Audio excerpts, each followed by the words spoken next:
some of our favorite experiences without entering a park. Now, I want you to promise me, Chris, you won't tell Margita that I covered this topic, because this is not... No, this would be like heresy to her. I understand that. And you know what? I have not done a no parks trip. Oh, okay. I have not. But, and if you would have asked me 3 years ago, I would have said that's lunacy. That's absurd. Why would you go? I've now had enough great times at the springs and at the resorts and around property that I was like, I could 100% do that. I could.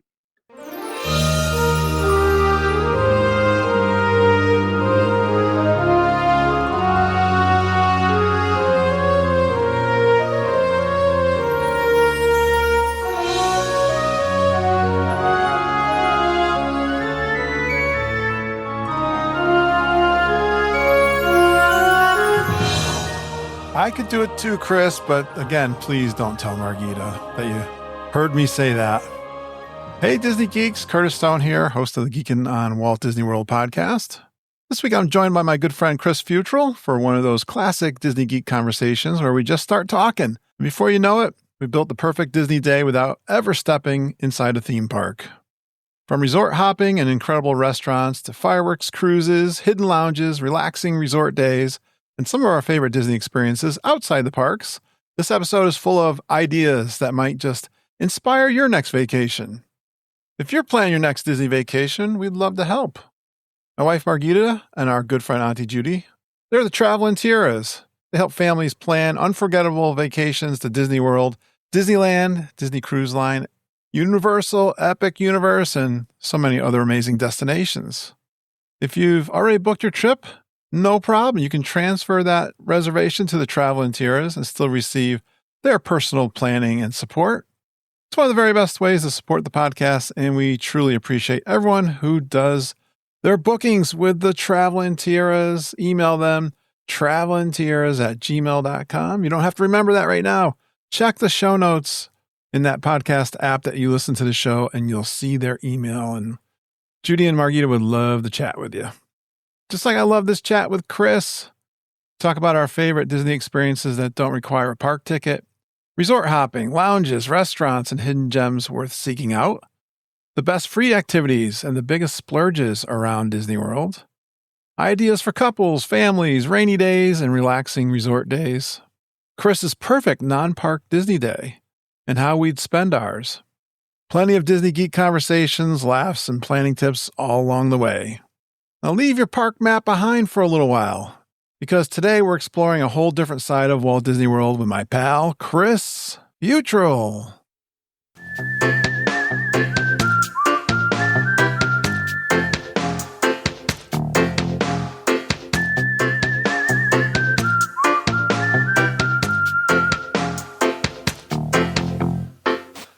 Well, I'm excited to talk to a friend of mine. You don't always have to have a trip report to reach out to people and talk Disney World. And I've been doing that. I sent an email out to some folks. Chris reached out to me. So please give a warm Geeking family welcome to Chris Futrell. Hey, geeks. Hey, Kurt. Hey, Chris. I'm so glad I can talk to you, even though we've not had a trip in a while. No, I haven't. And I don't have any on the books either, which is sad. Sad for me. But exciting, you just told me some news. I know I've seen it, probably in Facebook. You're a granddad. Yes, which is why there are no trips on the books. They live in Alaska. So now most of the vacations are headed north instead of south, which, you know what, it's kind of sad, but not really, because I'm just telling you, we don't hardly get to see her. So it's an amazing thing. And I'll tell you what, FaceTime is an amazing thing. When I was a kid, if your grandparents lived away, they were strangers. Yeah. And it's not like that now. I mean, she sees our face several times a week and we get to talk to her. And technology may have its downside, but man, it's great for some things. I agree with you 100%. My grandson is 2 hours away, but my son is really good and his mom FaceTiming us a lot. And you're right. And they send us videos. You get the videos that you're cracking up. Oh, so good. How old is your grand? She is 10 months. Oh, okay. Yeah. Good age. So she's something new and exciting all the time, right? It really is. She's got her first teeth coming in. It's great. My favorite one, I've been watching it over and over. Well, there's a couple of them. You might appreciate this first. I'll tell you the first one. Get this video. He's on a rocking horse that his other grandfather, built for him. And my son says, "What are you doing?" He says, "Rocking a horse." And he's going as hard as he can. And then he looks over at the TV and he says, "Knight the table. Knight the table." And my son says, "You want to watch Knights of the Round Table?" Yeah. And you probably know what that's from. Oh, yeah. A little Disney nod, too, because they used to have at the UK Pavilion, the UK players, right, doing the Holy Grail. Oh, yeah. So my son was playing him a video. He loves music and videos. And they were, the funny scene in the movie Holy Grail when the knights are dancing around and having a... Knights of the Round Table. Oh, yeah, the song. That's yeah. what and the recent one that's been awesome is he's playing air guitar. It is the funniest thing ever. He loves music videos. So yeah, That's enjoy awesome. that. Enjoy that. I agree. I'm glad I can get up there. Have you been up to Alaska? We went in March. Yeah. What'd you do besides play around with the granddaughter? Well, I mean, honestly, we didn't really do a whole lot. They live on an island in the very southeast of Alaska. And when I say southeast, I mean they are closer to Seattle than they are to Fairbanks. So they don't deal with like 6 months of darkness or anything like that. It's not really the Alaskan experience. I mean, the only thing that is very much, they see bald eagles like we see cows in the Midwest. I mean, they're everywhere, which was really cool. Yeah. We missed some whales by about a week, but we did see some dolphins and some different things out in the ocean. We were we had an Airbnb right on the ocean. So great view of everything. So it was very nice. I wouldn't call it the full Alaskan experience, but then again, we weren't there for the full Alaskan experience. We were there to see little Miss Zoe, and it was amazing. I love it. Maybe you listened to my podcast this week. I did a tiny announcement that I am spreading out to a new podcast called Geeking on Travel and working on it. I'm looking for, if you ever do another travel somewhere, reach out to me. We'll get you on that podcast. Oh, wow. Recording my first episode this week with Auntie Judy on her Norwegian cruise. Oh, very good. I just had Glenn Kessler reach out to me. He listened to that and said, Rebecca and I did a Portugal trip. Yes. And this is the motivation, my friends, that do other travel besides Disney World. And that's a big motivation for it. So yeah, I'm not committing to like a weekly show, but when I can, I'm going to do it. Very, very nice. Yeah. Inspired by geeks, for sure. I've had some reach out to me to say, what do you think about doing this? Because I've been on this other trip. So I like it. I've been setting up the background. Chris, I know you're an admin. So if I told you the stories I went through to do the things I switched, you'd appreciate it. It was a lot harder than I thought it was going to be. It seems like everything I try and learn something new, it always ends up way more complicated than what it's supposed to be. Well said, my friend. And I was dealing with that at home. And the funny thing, my wife got me a Birdify camera that's got the bird feeder connected to it. And I was trying to install it and I was having all kinds of Wi-Fi problems. And I said, I bet their service is down. And that's what it was. They were down for like the whole week after Father's Day. It's like, leave it to me. I shouldn't be doing these things. I'm a developer, not an admin. All right. Well, I have a topic that you wanted to do, and it was one of the topics I put out there, which is some of our favorite experiences without entering a park. Now, I want you to promise me, Chris, you won't tell Margita that I covered this topic, because this is not... No, this would be like heresy to her. I understand that. And you know what? I have not done a no parks trip. Oh, okay. I have not. But, and if you would have asked me 3 years ago, I would have said that's lunacy. That's absurd. Why would you go? I've now had enough great times at the springs and at the resorts and around property that I was like, I could 100% do that. I could. I don't know that I could do it for a week, but if I was in the area for a short period of time, I didn't have park tickets. This is a great thing. I think the geeks are going to enjoy this topic. And it's kind of timely too, because I'm going down in September. We are going to be going we're going to Epic Park and we're also doing Disney World because we got annual passes. But I have a friend, Joe Taylor, and his wife are going to be vacationing in Florida at Daytona Beach. He's going to be there for 2 weeks, and we're crossing times. Now that's a vacation. 2 weeks. I know. Oof. Have you never done a 2-week vacation? Never. No.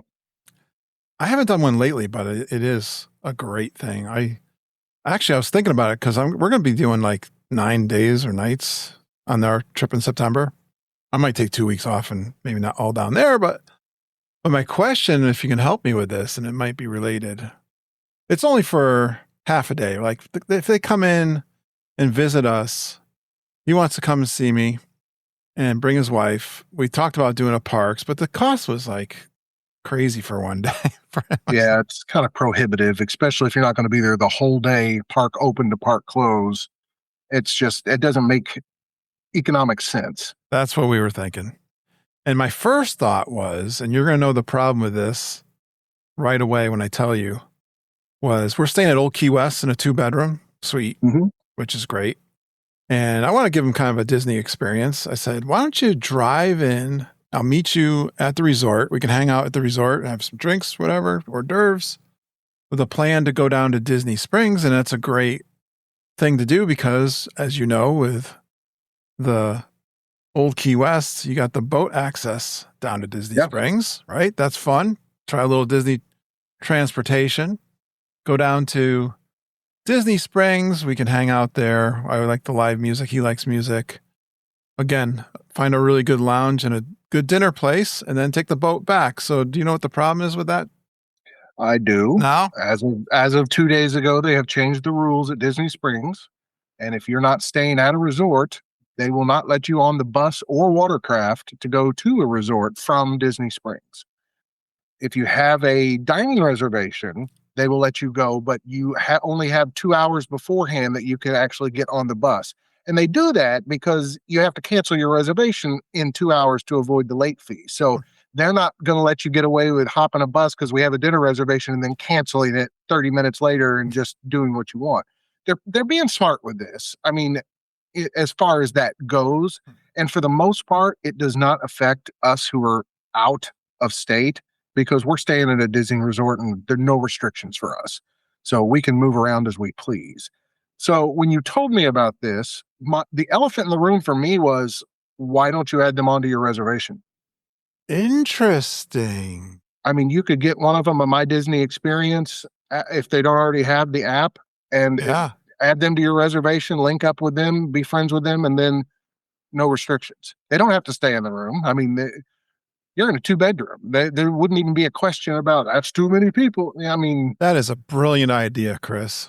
I hadn't even thought of that. Yeah, that was the obvious. Now I had some other alternatives too. I mean, there's stuff to do on property, like go and play mini golf, but then again, where you live and where I live, September's pretty pleasant.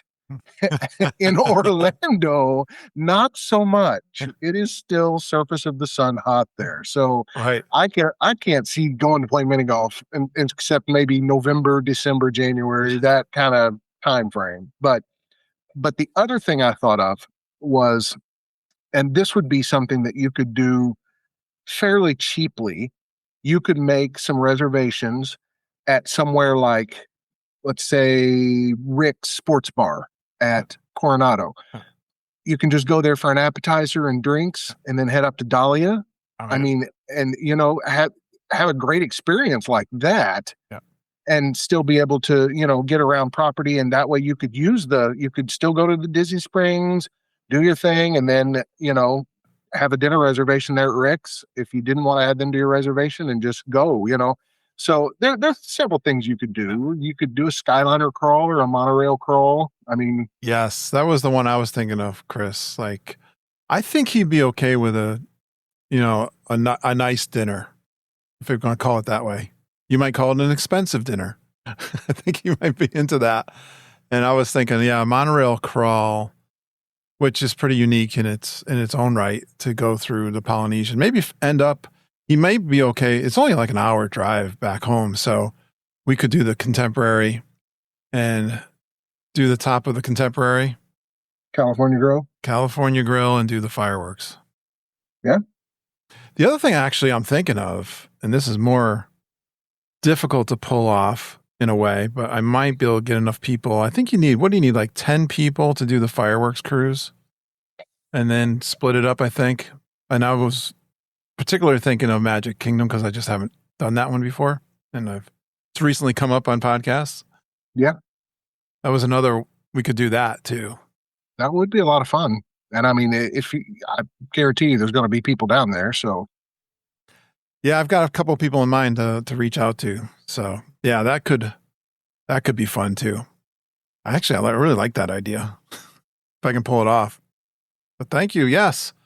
Great conversation there. Got to figure it out before September. He doesn't know that the problem I just described to you. I haven't shared that with him yet. Well, not everyone has their ear to the ground when it comes to weird transportation news, but well, when I did the episode where he hosted for me, he talked about the time he and I met, actually. Him and his family came over for the day to Magic Kingdom, only to find out it was a Halloween party day. Now, you and I think that's great because there's low crowds, but it wasn't great to him because he got half the park time. Yeah, you kicked out at 6:00, right? And didn't know it. So, all right, let's take a look at our top 10 Disney World experiences without entering a park. And I threw out an idea early this morning to Chris, a fun way to probably do this. And here's my categories. And some of these I noticed, probably you noticed too when you're doing this, some of these ones that I came up with could fit in a few of these categories. But the categories I came up with were best for first-time visitors, something, again, not in the parks, best for couples, best free experience, best rainy day activity, the best splurge, best evening activity, best resort day, describe your best resort day, best food experience, best hidden gem, and best thing every Disney fan should do. So how'd you make out with this list, Chris? How was your process? I did pretty well. My process was I tried to kind of pigeonhole some of this stuff into certain categories. Like when you said best for first-time guests, I didn't look at experiences so much.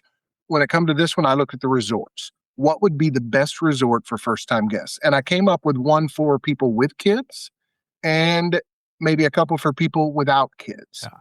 So I think if you have little kids and you're a first-time guest, it's a no-brainer. You need to either be staying at Pop Century or Art of Animation.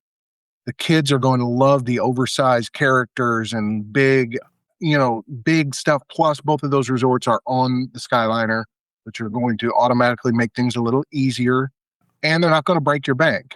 Yeah. So I think it's kind of a no-brainer for if you're a first-time guest and you have kids. Now, if you don't have kids, I am saying Grand Destino Tower. You're going to get lots of good Disney nods there, but it's not going to be in your face Disney. Yeah. Or Wilderness Lodge, which is a great kind of out of the way. Once again, lots of great Disney nods, but it's not going to be in your face. And you have water transportation, you have bus transportation. So, it's just, I think those are two really good options for first-time guests. Yeah. I agree 100%. I've said that all the time. I think even that episode I did, which I'm going to do more episodes on this topic, planning a Disney vacation for beginners. And yeah, young kids, you absolutely don't need to splurge. You're just learning the ropes of Disney if you're a beginner and it's your first time. But you're absolutely right. I think those, just because they're value resorts, don't think you're missing out on Disney experience at all. Right. I think my biggest problem with a value resort, and we've talked about this, is just, I like the way you went with Art of Animation and Pop Century, because at All Stars, you get all the kid groups, the cheerleaders, the dancers. Yeah. Plus, if you're a first-time guest and if you go to All Star Sports, not only you're going to be dealing with the big groups, you're going to be dealing with probably a little more crowded. I know for a fact that the walls and doors are a lot thinner, but you're going to think buses are the only way to get around. And you need to kind of see some of the more transportation options your first time and be like, oh, there are alternatives to buses if you stay in the right place. So I think that's good. Well, right. I mean, the Skyliner's fun for kids anyway, won't it? I mean, can you imagine? Did you go when you were a kid to Disney World? I went one time in 1986. We did half a day at Magic Kingdom, a half a day at Epcot. So not really. I understand. I never went, but I always think of that. What if I was a kid coming to Disney World? And now the way it is with the Skyliners, I think, you get all the Disney magic. Like you said, the characters. Pop Century is really pretty cool. All the big, I don't remember the radios and all that big stuff. Oh yeah, the big Baloo, and all kinds of stuff. I think it's fantastic. Yeah, and I like your take on the Destino Tower. I really like that resort.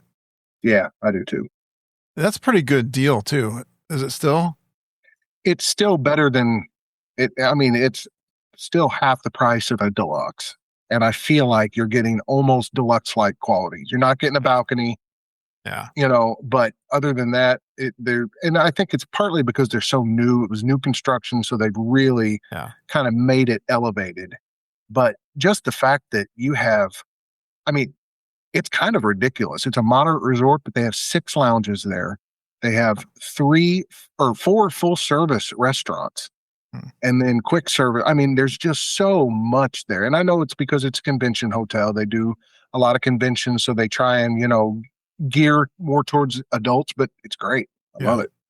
I really love Three Bridges too. You're going to throw that in. But it's very elegant, the Destino Tower. That's why Kurt, I am so proud of you for calling it Three Bridges. You don't know, that just warms the cockles of my heart. That you didn't try to go Via del Lago or whatever, and you actually called it Three Bridges. That just, I will tell my therapist that I did it, finally. She's going to be so proud of me. Yeah, I took a little glance at my wine glass up here. It says Villa del Lago. No, but I am a big fan. A lot of the geeks have talked about that too. And I would say, I like how you framed it. If you're an adult going, or if you're going on your second time, take a look at the moderates. I was blown away by the mansions. I had never stayed at the mansions. I stayed at Port Orleans a long time ago. I thought they were luxurious looking. Yeah. And you're right. The level of calmness is down several notches when you go to the moderate. Oh, 100%. So that's a great pick. I mean, and I always remember the Wilderness Lodge before I started going to Disney World. If I were to talk to someone, it seemed like Wilderness Lodge came up a lot as a favorite for people. Yeah. And for obvious reasons. Yeah. I think going at a deluxe with kids, they're just unbelievable. I can't even imagine. Can you imagine being a kid pulling up to Wilderness Lodge? I mean, I didn't go on vacations like that as a kid. No. So, very good one. Yeah. My best time for first day visitors was a resort day. And I thought you were going to go where I was thinking in that. And I think a resort day is I think that's good advice to newbies to not run ragged, to take it slow one day. Right in the middle, do a resort day. Yeah. We've got one of those coming up in a further category. So, so that was my best time for first visitors. We're kind of on the same page there. And yeah, I think a rest day is a good catch. And quite honestly, I think the best advice I ever heard when I was reading the unofficial guides, my wife and I checking that out, was don't be surprised if the kids' favorite time at Disney World was the resort pool. Yeah, at the pool. No, we dealt with it our first trip with the kids. They were like, can we go? Oh, we're done. Can we go back to the pool? And of course, you're tempted to be, I spent all this money, but you know what? You want that's the reason you're spending all that money. You want the kids to have the best time possible. So the pool they want, the pool they're going to get. Yeah. So I think a day out of the parks will refresh your feet and your mind. And it's a good rest day. All right, let's go to the next category. Best for couples. Now, Chris does a podcast on marriage. Right, Chris, with your wife? I do, the Prime Marriage Podcast. Prime Marriage Podcast. And I guess I know your kids don't live at home, right? We still have one that lives at home. Oh, you do? Okay. Yeah. So you're not an empty nester. No. But I mean, our youngest is about to be a senior, and she only lives with it part of the time because she stays with the other half. It's my daughter. But then our other daughter, Lily, she still lives at home, and she's in her 20s. But so we do. We're not afraid to take couples only vacations. We prefer it that way, actually.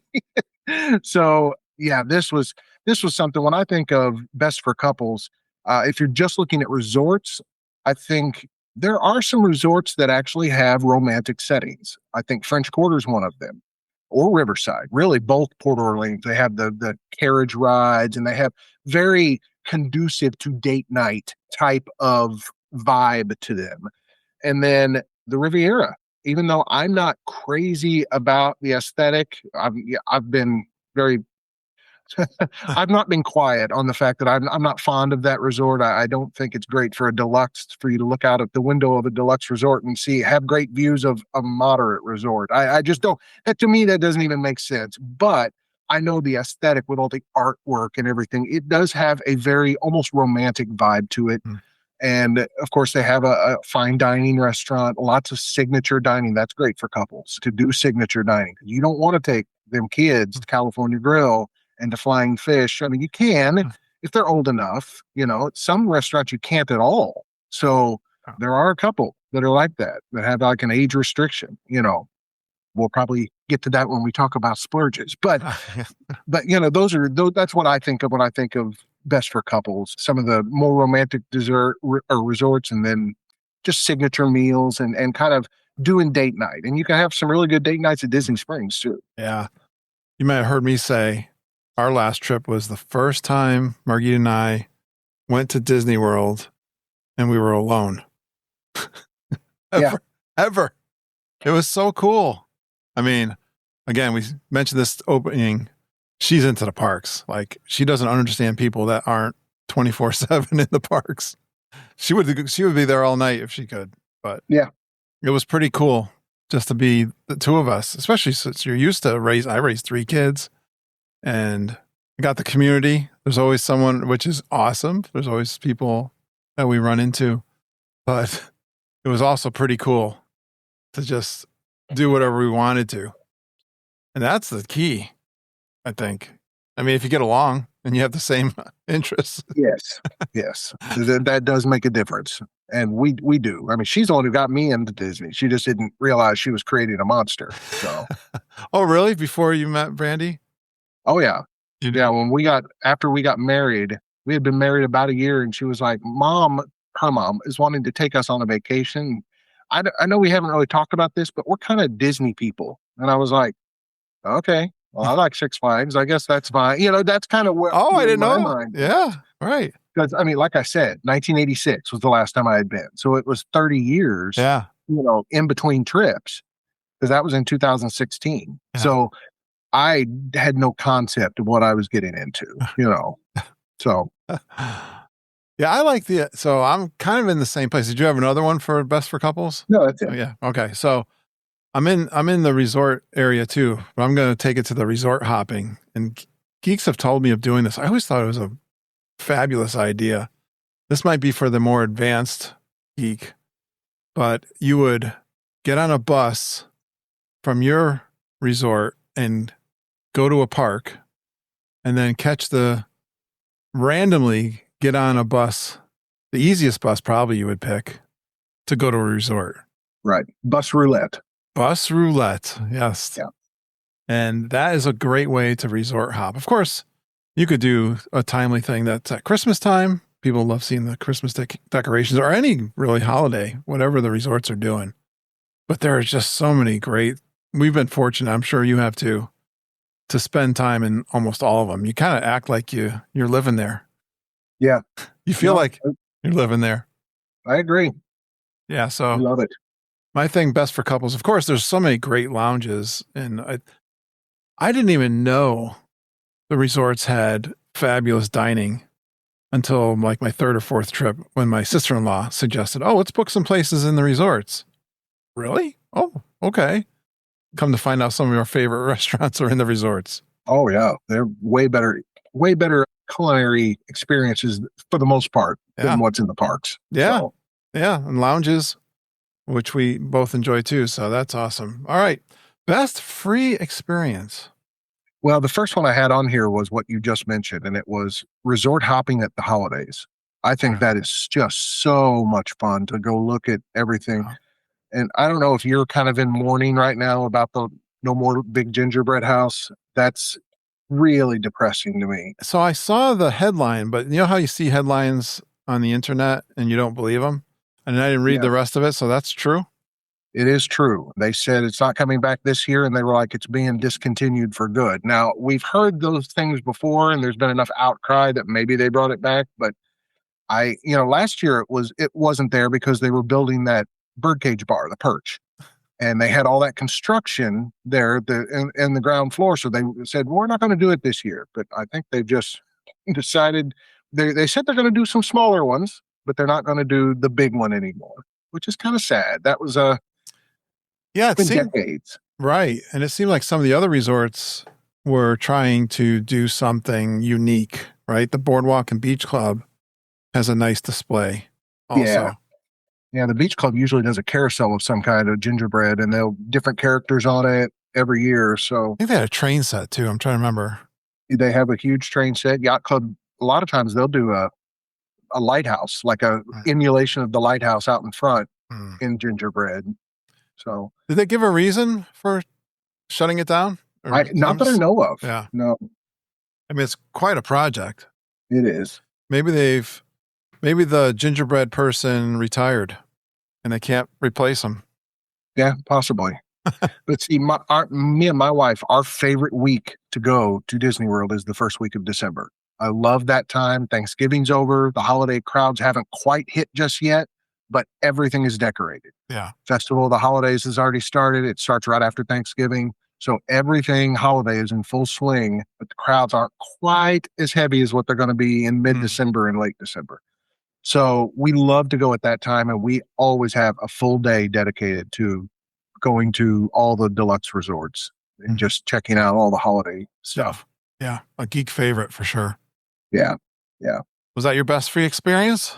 It was the best one. Of course, there's lots of them. You have the hotel pools. You have scavenger hunts. There's so many, like many of the resorts have little scavenger hunts or hidden Mickey hunts that you can do. They'll have stuff, activities that they have. Like I know when we stayed at Animal Kingdom Lodge, they had like bracelet making and different stuff that they were necklaces that you could make down in the lobby at certain times of the day. Yeah. And of course, you have just using the different modes of transportation. That Sassagoula River water taxi from Port Orleans to Disney Springs is one of my favorite boat rides on property. I just love that because it goes past the tree houses and, it's just a very pretty ride. And I'll sometimes ride it even if I don't want to go to Disney Springs. I'll just ride it and then get off and ride it back. But it's a fun, free experience. You just mentioned mine, best free experience a little bit, because we've had great luck with this in our community, which is a scavenger hunt. And it might be a little bit advanced if you're trying to create your own, but if you're experienced enough and you're trying to do it for your family, Dan Robinson's an expert at this. He did our last one. He really contracted online with an app company to do it too, which made it even electronic and easy to do.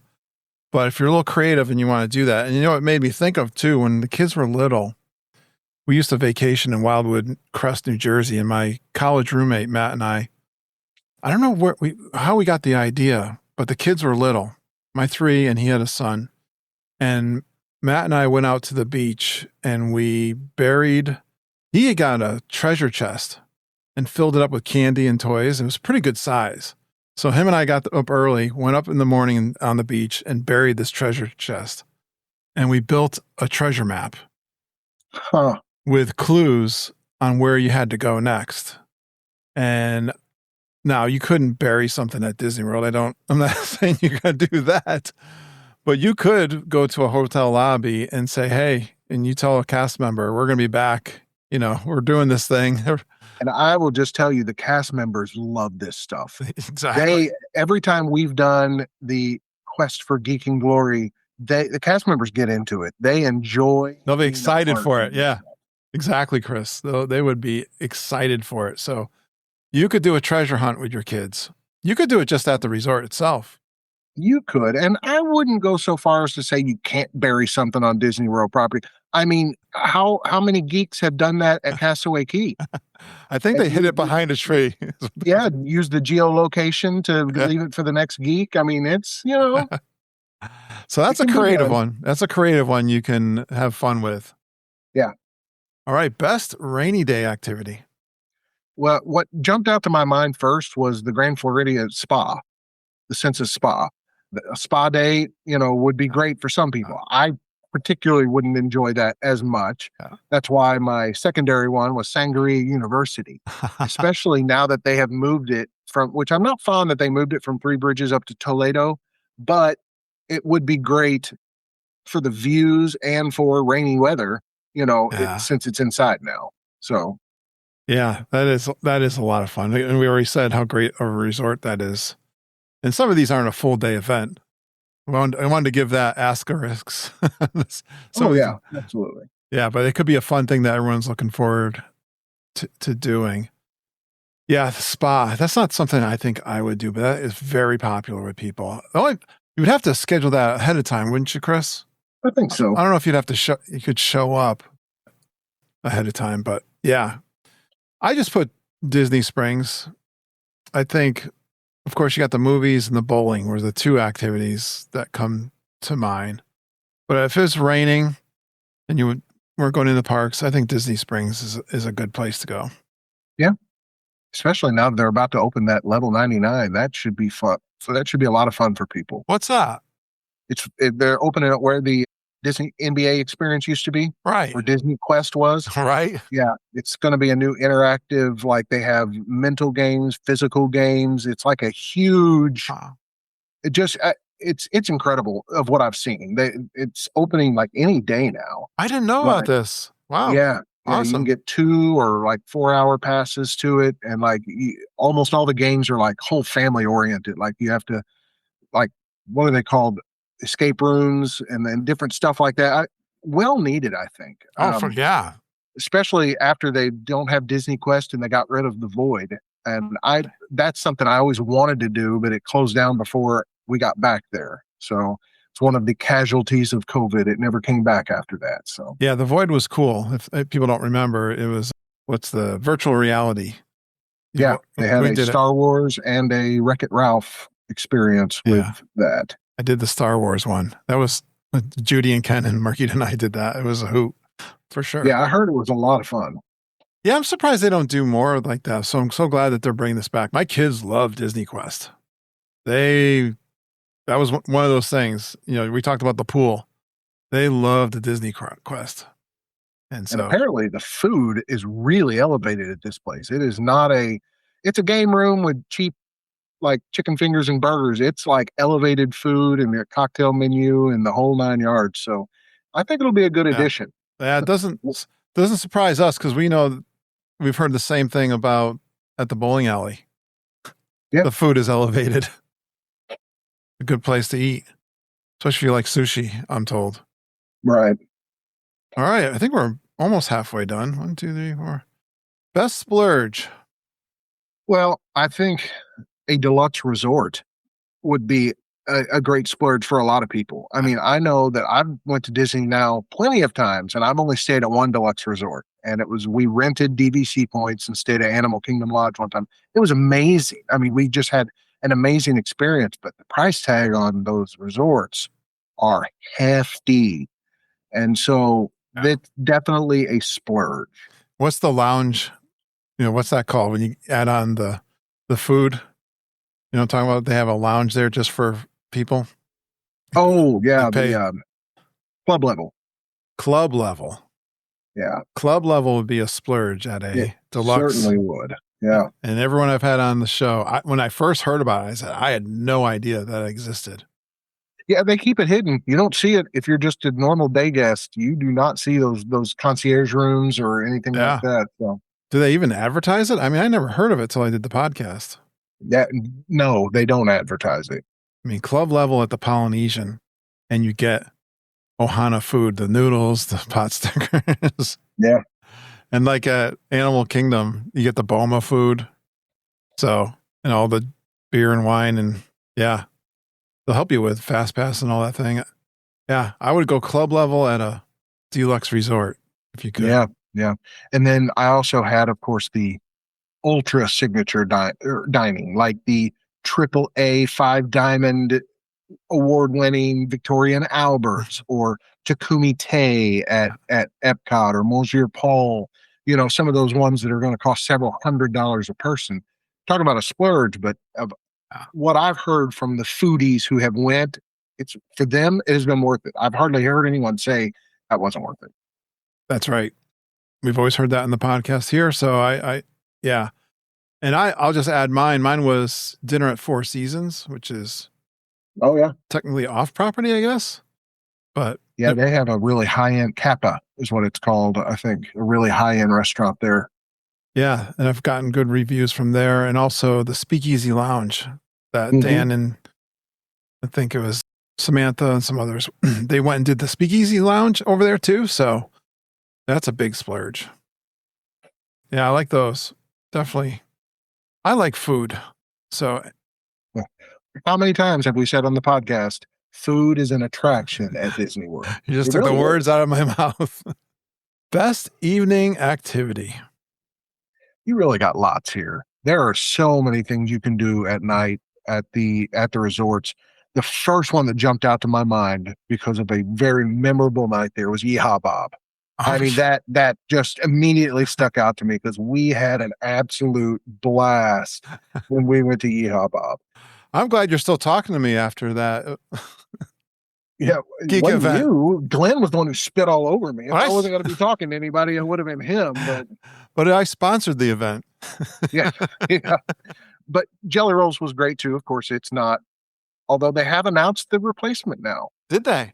Yeah, it's going to be a place that's going to have like family activities during the day, but at night it's going to be almost like a jazz club that's adult only.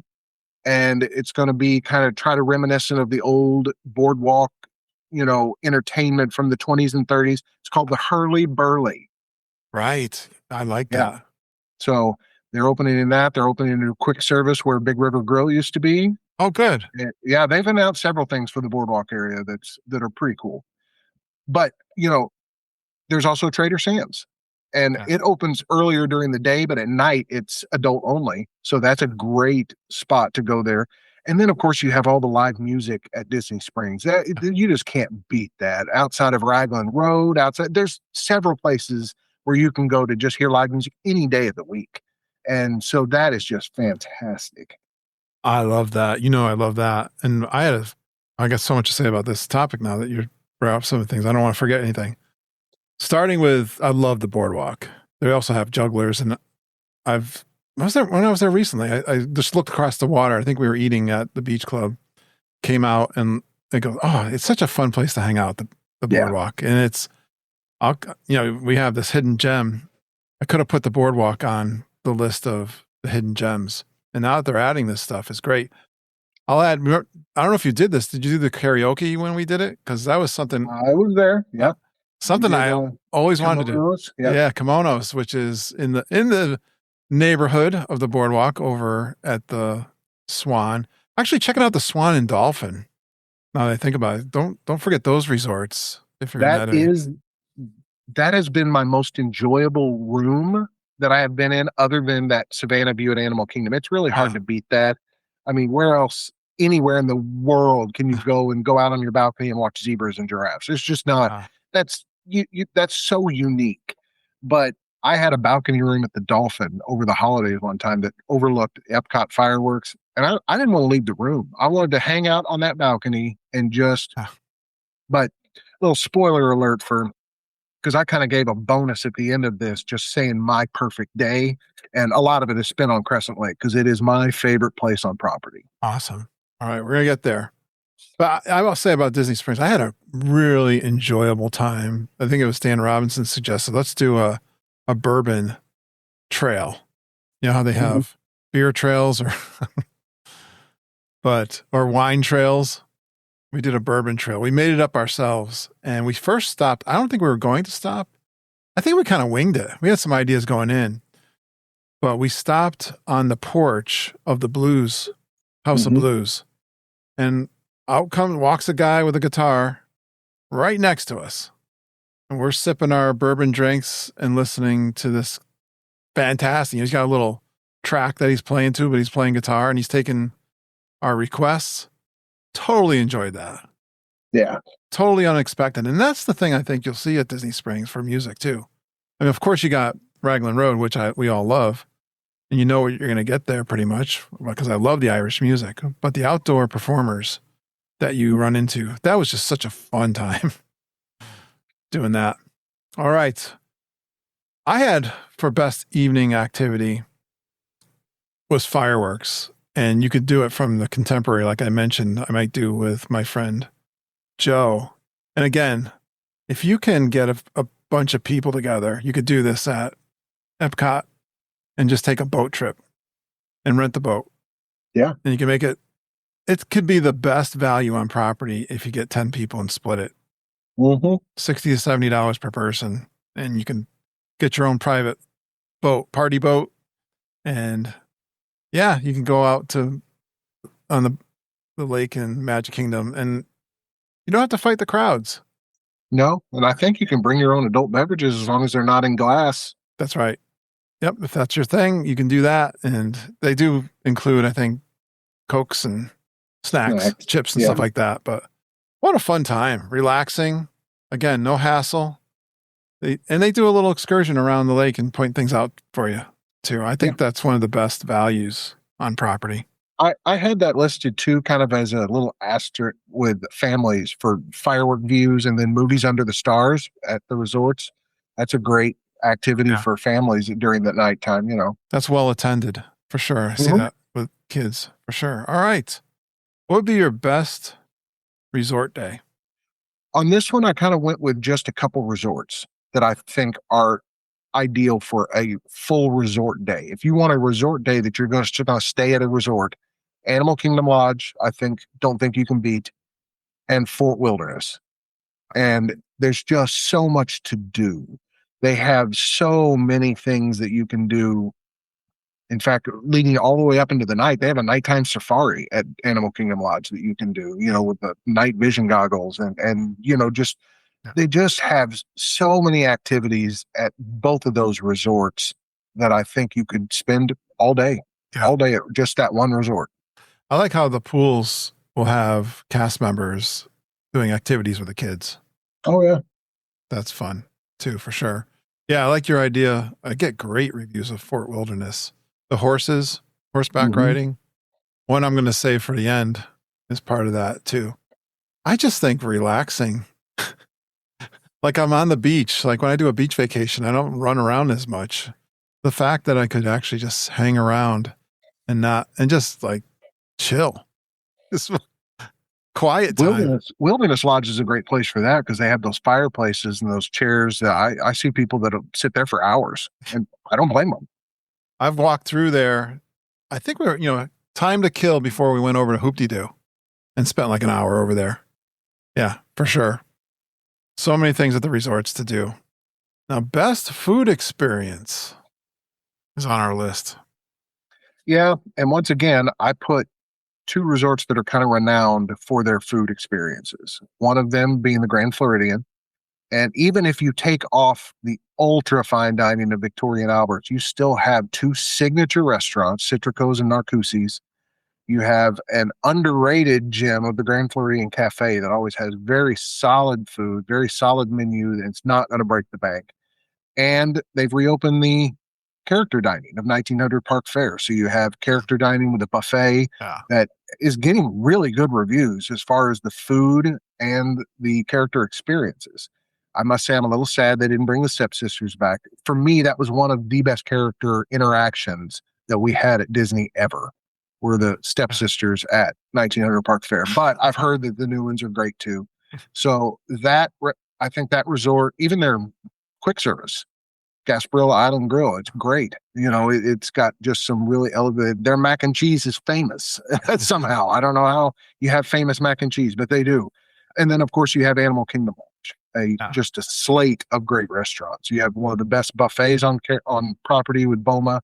You have great signature dining with Jico, and then you can go over to Kadani Village and have Sanaa, which has that fabulous bread service. And I know you're not much on the Indian flavors, but it really is. If you like those flavors, it's well done. Yes, I like it. Hey, I'm going to give you one. Think about this. Maybe off the cuff, you could think of this. But my best food experience is, again, having a little fun with this.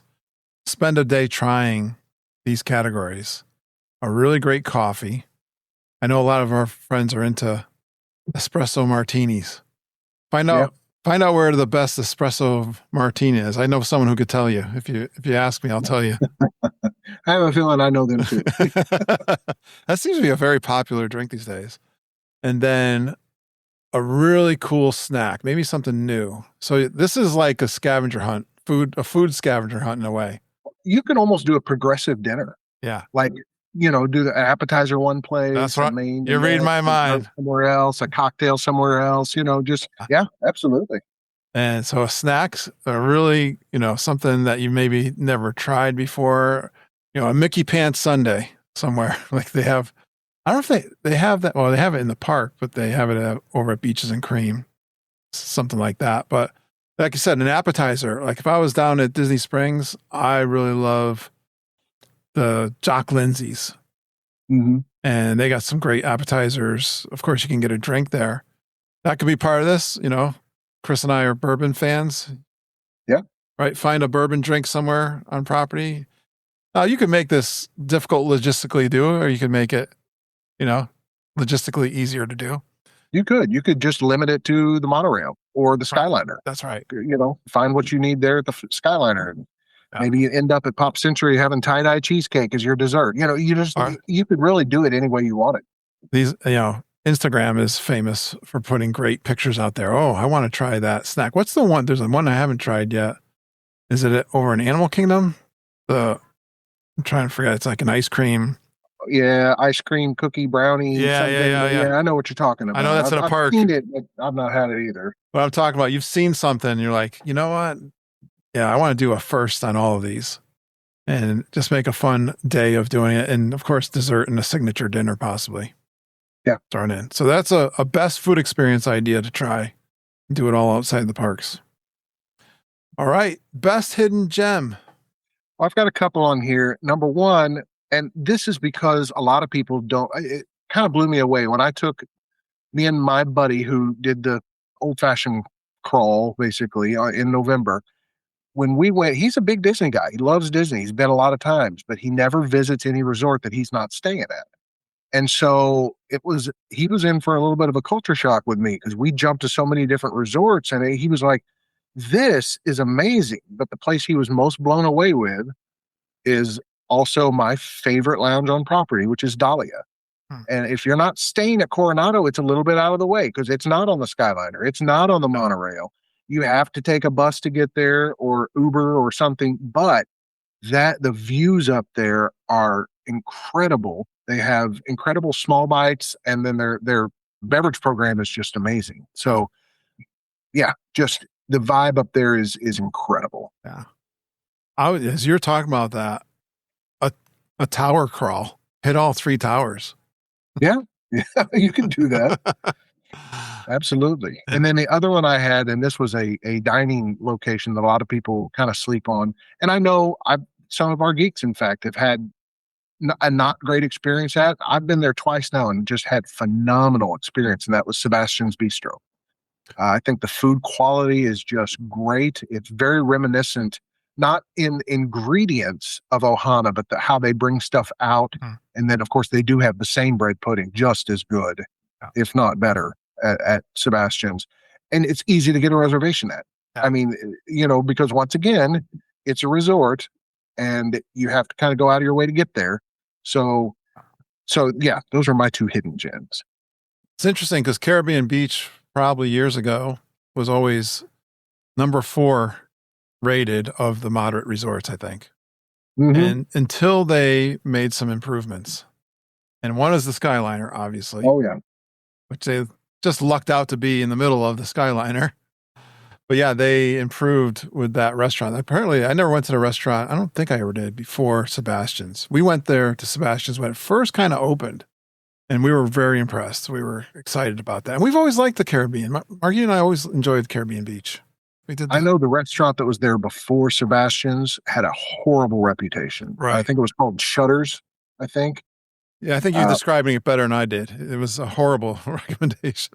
yeah, I mean, it was just one of those places that, just you didn't hear a good review on it. Ah, But I think they've done great with that. And I think they were trying to elevate it because of bringing the Skyliner online, it yeah. being the hub of the Skyliner. I think they felt like they needed to kind of up their game a little bit. I love that resort. I always did. I love the vibe.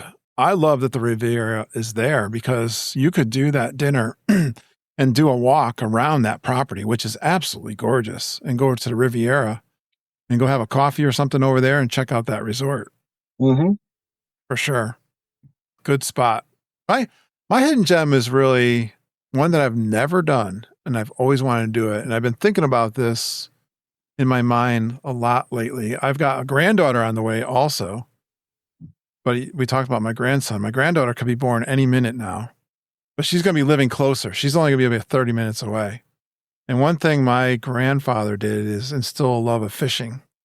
That was something my grandfather did with me when I was a kid. And I cherish those moments. My uncle, too, did that also. And my uncle he had a little bass boat, he had like a skanu, I think it was called. He had a little motor on it. It was like, anyone knows fishing may know what the skanu was, but you could put a little trolling motor on the back of it and get some live bait and throw it out for the bass. Now in Connecticut, the bass, they're throwaways in Florida. But I often, when I'm walking and I'm near the water, and Caribbean Beach has been one of the places where you can rent a fishing boat or you get a tour guide that rides it, I think, too. They give you all the equipment. I don't think it's that expensive, but I've never talked to anyone. I don't know if you have, but I don't know what kind of fish they're catching or how much they're catching, but hooking into a nice big old largemouth bass would be a lot of fun for me early in the morning. Okay. So there's a hidden gem I've always wanted to do that I've never done. And you would do it over at Contemporary too, off that dock. Yep. Right? Or the Polynesian, I'm sure, has it too. Yeah. All right. I got last one, maybe a couple of follow-ups too, but best thing every Disney fan should do is the category. Well, if you haven't seen it, the electrical water pageant, I think, is something that you need to actually sit down and enjoy at least one time if you're a Disney fan, because that was supposed to be an opening day, one night experience. And it went over so well, they just never stopped. So I think it's so nostalgic and so old Disney. I hope it never goes away. It's so unique. It really is. I love how you put it, the best thing every Disney fan should do. And if you just heard Chris say that and you've never seen it, you're probably going, what the heck is he talking about? Just trust us. That's all I can say. It's like a blast from the past. It's a slice of 70s history that comes to life every single night. Yeah, it's great. It's the goofiest thing. And what's the word I'm looking for? Campy. It's Yeah, campy. that's Cheesy. cheesy. That's the word I was thinking of. But I love it. Yes, I love cheesy. I love And that then one. if you're truly a huge like Disney fan and you're into the history, I think going over to Boulder Ridge and going to the Carol Woods Pacific Room where they have all the trains, memorabilia, and all the Walt stuff, I think you really need. If you haven't been there, you need to take a trip over to the main room or the main lobby at Boulder Ridge. There's a little room off the side. It's called the Carol Woods Pacific Room. Yes, I've heard about this, but no one talks about it very much. That's kind of a hidden gem. Yeah. Too, to go check out. I love that. In the Riviera, we're talking about going to resorts. They have some memorabilia from Walt and Lillian's trips to Europe and some stuff in the lounge there that you can check out. But that's a great one. So this one I'm cheating a little bit. Grant me some grace because I'm the host.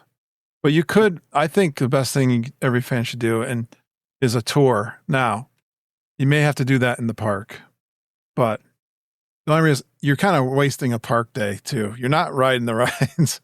Some people will complain like, I did the tour and it took half a day and I lost time in the park. Kind of, you follow my logic there, but I do. I think the tours are a better value if you have an AP. If you have an annual pass and you're not having to pay for a single day ticket, that makes that a much better value. There you go. So if you got an AP, take the time to do a tour. But although Karen and Scott Daves talked about something I didn't know was still around, which is the Segway tour at the campgrounds. They still do that? Yeah. Wow. No, I wasn't aware of that either. That's what they said. They do it every day. So the Segway tour. But the thing every Disney fan should do the Keys to the Kingdom tour. So I know I'm cheating a little bit because that's in the park, but it's a history lesson and every Disney fan will love to understand how that park was built and operates. And yes, I know you're in the park and I cheated, but there you go. So that's great. Great job, Chris. I knew you would kill it. That was your list of questions, but I wanted to also just go through my ideal day if I'm going to be outside of the parks. So I'm probably going to be staying at Gran Destino Tower. Yep. And when I wake up, I'm going to go down to Barcelona Lounge for a fancy coffee. We talked about that earlier. Now, Barcelona Lounge at night serves cocktails, but in the day, they serve a lot of like fancy non-alcoholic coffee drinks. They have a couple spiked coffees too, but for the most part, it's just unique coffee drinks. That's one of the biggest bars at Disney World, right? That long. Yeah, well, yeah, just in size wise. Yes, absolutely. Yeah. Then I'd go off to Animal Kingdom Lodge for a Boma breakfast and some animal watching. Yeah.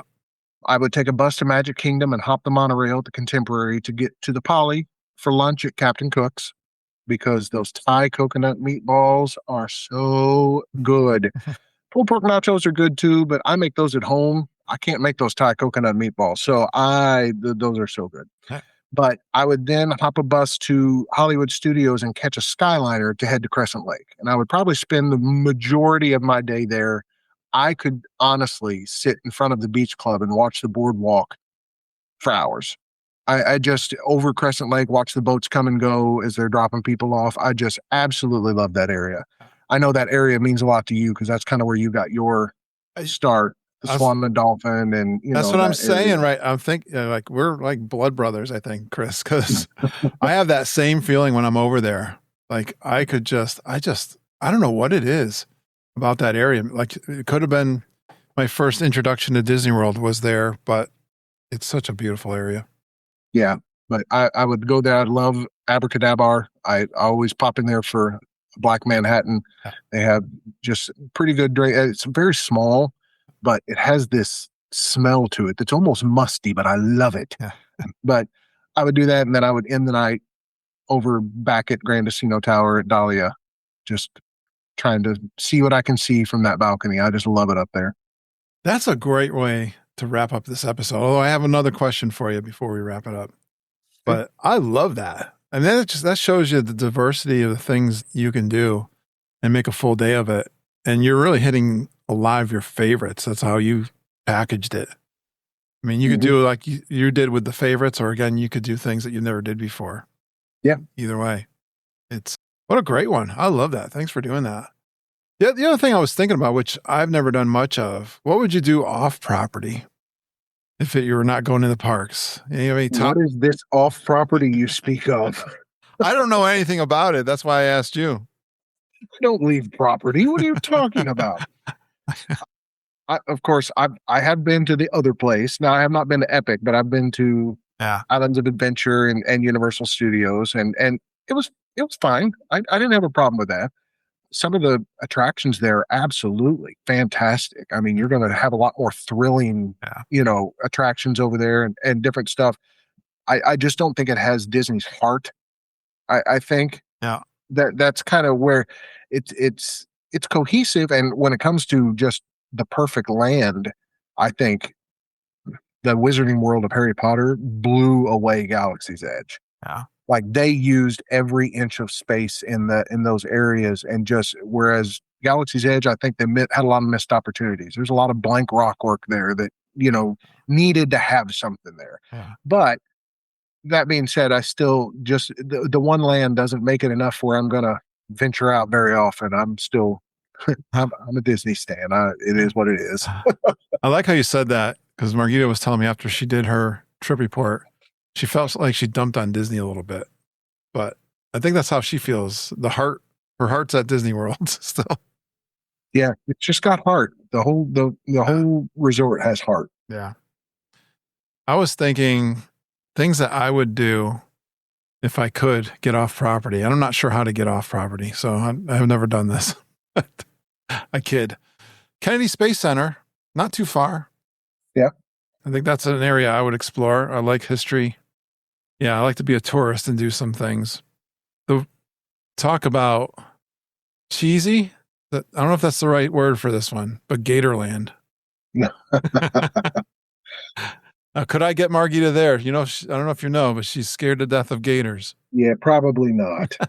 I can't get her off property. So I got a buddy. That's one of his favorite places on the planet. Really? Well, actually, you know who it is. It's Chris Malick.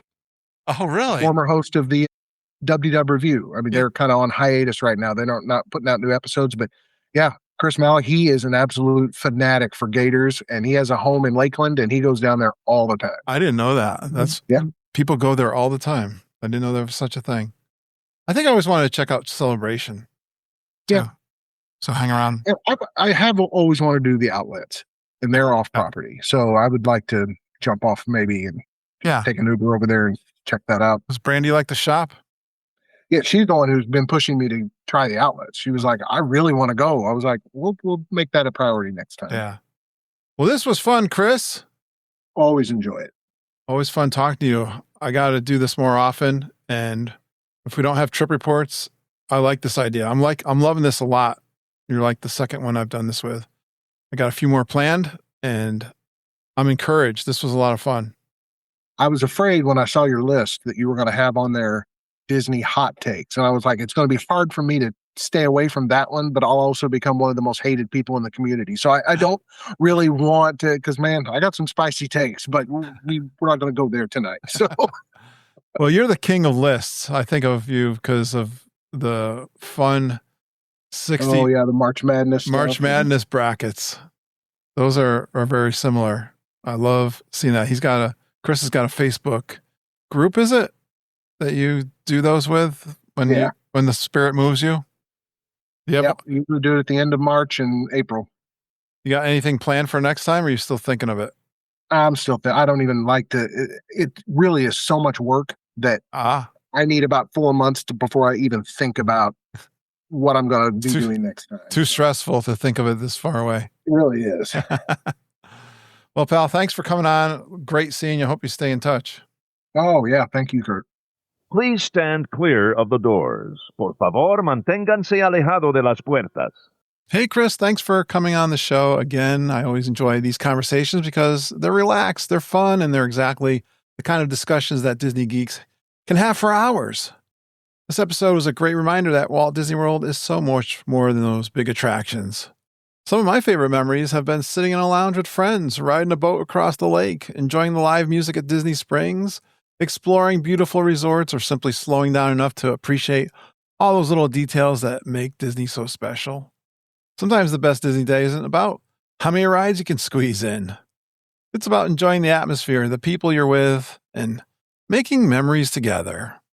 And as always, I want to thank everyone who supports the show through the travel and tiers. Margita and Judy are helping so many of our listeners plan magical vacations to Disney World, Disneyland, Disney Cruise Line, Universal, Epic Universe, and beyond. Get started. Email them travelandtiers@gmail.com. And to my amazing Patreon family. That's that website you can go to donate to the show. Thank you for continuing your support for the show, like my pal Chris. Your generosity helps cover the cost of producing the podcast each and every week and allows us to keep the Disney Geek community growing. It puts fuel in my tank, and I appreciate you guys so much. If you'd like to become a Patreon supporter, visit patreon.com/geekinonwdw. Thank you so much for your support. And now I'd love to hear from you. What's your favorite Walt Disney World experience that doesn't require a park ticket? Is it a favorite resort, a hidden lounge, a fireworks cruise, a restaurant, or maybe just finding a quiet place to relax and soak in the Disney atmosphere? You know, Chris is famous for his Zen moments in Disney World. Come share your thoughts with us in the Geekin' community on Facebook. Look for the Geekin' on WDW group. If you've got a Disney trip report, a favorite Disney topic, or a Disney story you'd love to share, I'd love to have you on the show. That's what the podcast has always been about. Disney geeks sharing the magic together. I got more conversations like this coming up. I got together with our pal Andy Hoffman. We're going to be covering our favorite restaurants, and I got a full week planned this week. 3 or 4 episodes I'm recording. And I also want to remind you before I wrap up, I just want to say thank you for all the encouragement you've shown for my new podcast, Geekin' on Travel. I got 1 episode out there with our pal Auntie Judy talking about her Norwegian cruise. Look for it in your podcast app of choice. And that response has honestly been incredible, and I'm excited to keep sharing adventures beyond Disney with so many of you in the months ahead. So if you've taken another kind of trip besides Disney, I'll be looking to record an episode on Geekin' on Travel with you. Thank you so much for listening and going geekin' on Walt Disney World with us. We love this community. We love you geeks. Until next time, keep taking care of each other. Have a magical day, and may all your dreams come true.